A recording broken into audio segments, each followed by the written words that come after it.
حضور اکرم صلی اللہ علیہ وآلہ وسلم نے فرمایا کہ وحی نازل ہوتے وقت کبھی مجھ کو گھنٹی کی سی آواز محسوس ہوتی ہے، اور وحی کی یہ کیفیت مجھ پر بہت شاق گزرتی ہے۔ جب یہ کیفیت ختم ہوتی ہے تو میرے دل و دماغ پر اس فرشتے کے ذریعے نازل شدہ وحی محفوظ ہو جاتی ہے، اور کسی وقت ایسا ہوتا ہے کہ فرشتہ بشکل انسان میرے پاس آتا ہے اور مجھ سے کلام کرتا ہے، بس میں اس کا کہا ہوا یاد رکھ لیتا ہوں۔ صحیح بخاری حدیث نمبر 2۔ حضرت صلی اللہ علیہ وآلہ وسلم پر وحی کا ابتدائی دور اچھے سچے پاکیزہ خوابوں سے شروع ہوا۔ آپ خواب میں جو کچھ دیکھتے وہ صبح کی روشنی کی طرح صحیح اور سچا ثابت ہوتا۔ پھر من جانب قدرت آپ تنہائی پسند ہو گئے اور آپ نے غار حرا میں خلوت نشینی اختیار فرمائی، اور کئی دن اور رات وہاں مسلسل عبادت اور یاد الہی و ذکر میں مشغول رہنے لگے۔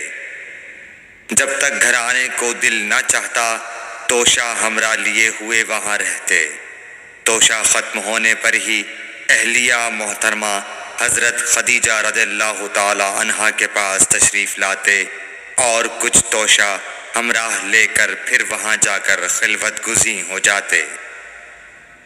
یہی طریقہ جاری رہا یہاں تک کہ آپ پر حق منکشف ہو گیا اور آپ غار حرا ہی میں قیام پذیر تھے کہ اچانک حضرت جبرائیل علیہ السلام آپ کے پاس حاضر ہوئے اور کہنے لگے کہ اے محمد پڑھو۔ آپ فرماتے ہیں کہ میں نے کہا کہ میں پڑھنا نہیں جانتا۔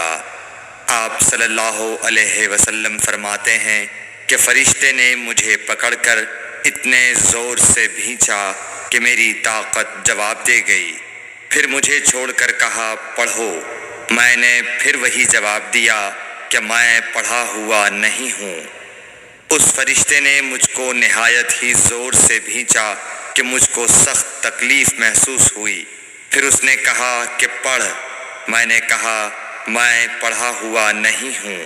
فرشتے نے تیسری بار مجھ کو پکڑا اور تیسری مرتبہ پھر مجھ کو بھینچا، پھر مجھے چھوڑ دیا اور کہنے لگا کہ پڑھو اپنے رب کے نام کی مدد سے جس نے پیدا کیا اور انسان کو خون کی پھٹکی سے بنایا۔ پڑھو اور آپ کا رب بہت ہی مہربانیاں کرنے والا ہے۔ بس یہی آیتیں آپ حضرت جبرائیل علیہ السلام سے سن کر اس حال میں غار حرا سے واپس ہوئے کہ آپ کا دل اس انوکھے واقعے سے کانپ رہا تھا۔ آپ حضرت خدیجہ کے ہاں تشریف لائے اور فرمایا کہ مجھے کمبل اوڑھا دو، مجھے کمبل اوڑھا دو۔ لوگوں نے آپ کو کمبل اوڑھا دیا۔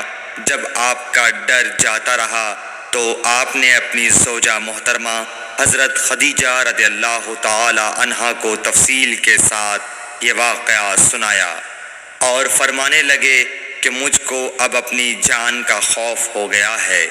آپ کی اہلیہ محترمہ حضرت خدیجہ رضی اللہ تعالی عنہا نے آپ کی ڈھارس بندھائی اور کہا کہ آپ کا خیال صحیح نہیں ہے۔ اللہ کی قسم آپ کو اللہ کبھی رسوا نہیں کرے گا۔ آپ تو اخلاق فاضلہ کے مالک ہیں، آپ تو کنبہ پرور ہیں، بے کسوں کا بوجھ اپنے سر پر رکھتے ہیں، مفلسوں کے لیے آپ کماتے ہیں، مہمان نوازی میں آپ بے مثال ہیں، اور مشکل وقت میں آپ امر حق کا ساتھ دیتے ہیں۔ ایسے اوصاف حسنہ والا انسان یوں بے وقت ذلت و خواری کی موت نہیں پا سکتا۔ پھر مزید تسلی کے لیے حضرت خدیجہ رضی اللہ تعالی عنہا آپ کو ورقہ بن نوفل کے پاس لے گئیں، جو ان کے چچا زاد بھائی تھے اور زمانہ جاہلیت میں نصرانی مذہب اختیار کر چکے تھے۔ اور عبرانی زبان کے کاتب تھے۔ چنانچہ انجیل کو بھی حسب منشائے خداوندی عبرانی زبان میں لکھا کرتے تھے۔ انجیل سریانی زبان میں نازل ہوئی تھی، پھر اس کا ترجمہ عبرانی زبان میں ہوا۔ ورقہ اسی کو لکھتے تھے۔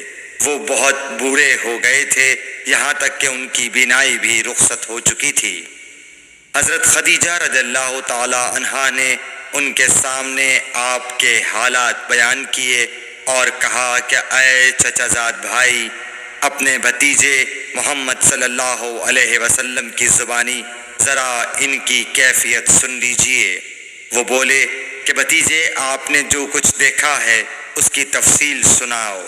چنانچہ آپ صلی اللہ علیہ وآلہ وسلم نے از اول تا آخر پورا واقعہ سنایا، جسے سن کر ورقہ بے اختیار ہو کر بول اٹھے کہ یہ تو وہی ناموس معزز رازدان فرشتہ ہے جسے اللہ نے حضرت موسیٰ علیہ السلام پر وحی دے کر بھیجا تھا۔ کاش میں آپ کے اس عہد نبوت کے شروع ہونے پر جوان عمر ہوتا، کاش میں اس وقت تک زندہ رہتا جب کہ آپ کی قوم آپ کو اس شہر سے نکال دے گی۔ رسول کریم صلی اللہ علیہ وآلہ وسلم نے یہ سن کر تعجب سے پوچھا کہ کیا وہ لوگ مجھ کو نکال دیں گے، حالانکہ میں تو ان میں صادق و امین و مقبول ہوں۔ ورقہ بولا، ہاں یہ سب کچھ سچ ہے، مگر جو شخص بھی آپ کی طرح امر حق لے کر آیا لوگ اس کے دشمن ہی ہو گئے ہیں۔ اگر مجھے آپ کی نبوت کا وہ زمانہ مل جائے تو میں آپ کی پوری مدد کروں گا۔